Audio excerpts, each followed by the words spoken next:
Have you watched the news lately? I recently got a phone call from a lady in my church, and the conversations that I and many others have with her are always encouraging and optimistic, and that's why this phone conversation, this one particular day, threw me off. She said, "I've had it." And it wasn't on account of one particular thing, it was actually on account of a lot of things. She had been making a list of all of these news stories over weeks that had been bothering her. Some of it was a mental list, things that were burdening her and bothering her. Some of it, though, was a literal list. She asked me, "Pastor, I've never felt this way in my entire life, and after living over 7 decades," she said, "how do I find joy in a world like this, a world broken as is ours?" And maybe you've thought about that too. And that's what I want to talk to you about today. Whether you've looked at the news or you just rather pass by the headlines, it can be hard when you look at everything that's going on in the world, and I don't need to recount all the headlines for you.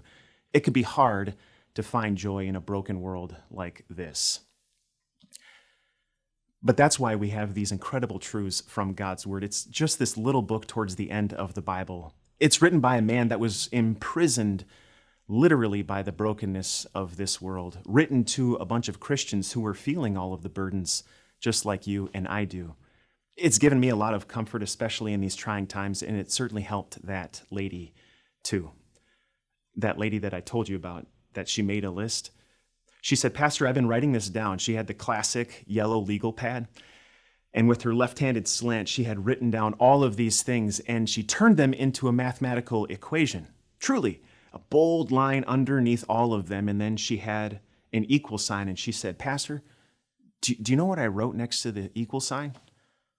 A big, fat question mark. If you were to quantify all of the circumstances in your life and in the world today, and you were to create a mathematical equation, what would be your conclusion? How would you sum it up?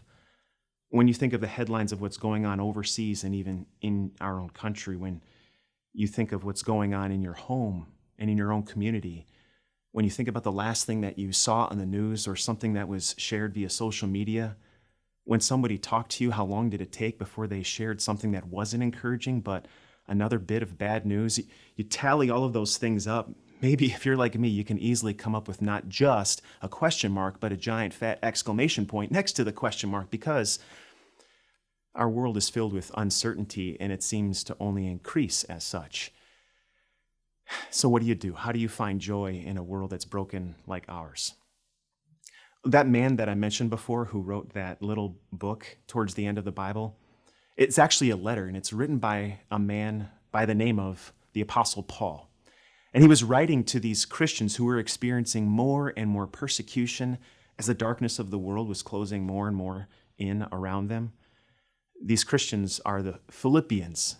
The town of Philippi is in North Greece. And as Paul writes to them, what do you think he's going to say? As Paul's literally writing from a place of darkness. Do you want to know where he is when he's writing this letter? He's not on the coast of Greece, basking in the Mediterranean sights. No, he's in prison.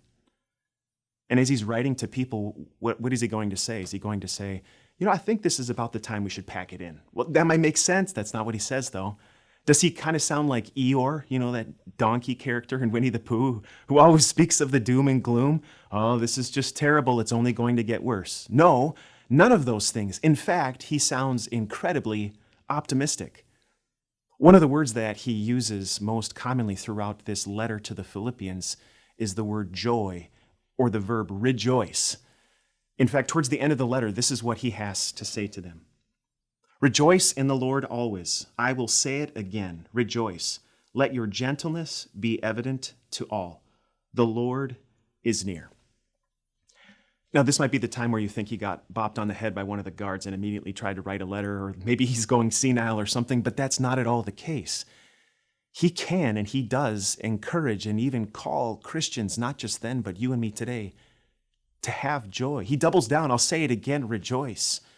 Let your gentleness be evident to all, this calm sincerity that you do have, a sincerity that is found in no one else than in God alone, who showed such caring consideration for us in our humble estate.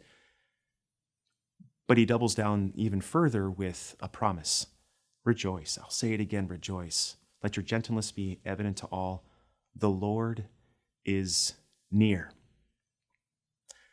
The Lord is near. You have this incredible promise from a God who never backs away from those who find themselves in a broken world. Look no farther than all of the promises that God gives you in his word to prove that he is near, which also encourages you to find joy in this broken world. Promises like, never will I leave you, never will I forsake you. I'm with you always to the very end of the age. He promises to listen to you as a father listens to the concern of a child. He tells you that he knows you by name. He reminds you that you are his and he is yours. Look no farther than all of the ways that God has laid out in his word that you have a joy that is beyond your circumstances. You see, for the one who had joy before him, he set that aside to endure our scorn and shame. And so God gave his son, Jesus Christ, to earn our salvation, to pay our debt, to erase our guilt, so we would have peace and, yes, even joy, and not just for a time, but for eternity. You see, those words might seem simple and even passable, but they're anything but that. The Lord is near, gives you a joy that is not tied to your circumstance. In fact, all of God's promises create a summation that is much more powerful than any and all of our circumstances. So I talked with this lady and simply shared these words with her. Look at what God tells you, the Lord is near. She's so thoughtful. Do you know what she did? She said, Pastor, give me a couple hours. I need to think about this and I'll call you back. How easily do any of us, myself especially, kind of give a few minutes to something and then move on? Not her. Well, she called me back in a couple hours, just as she said she would. And I said, well, so what do you have? I knew she had something. She said, Pastor, I have another list. And I thought, oh no, here we go. She turned on the news or a friend called her and this list goes from bad to worse. No, not at all. She said, I have a different list and I wrote this one out too. But this isn't the first day that I've had this list. In fact, I've had this list as far as I can remember. I just overlooked it. It's all of the things that God tells me that he has done for me.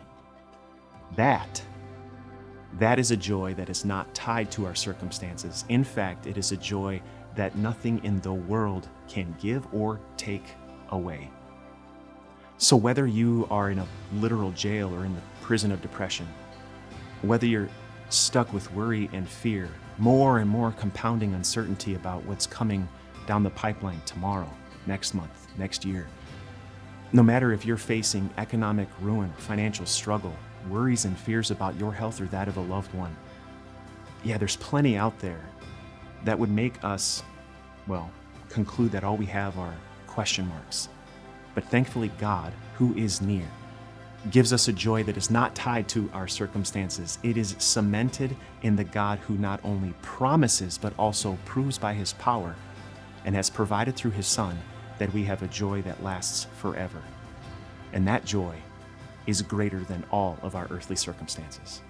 The Lord is near. Do you struggle to find time to connect with God? Well, click here to subscribe to our daily email. We'll make sure that you hear about God's promises, his love, and his amazing word.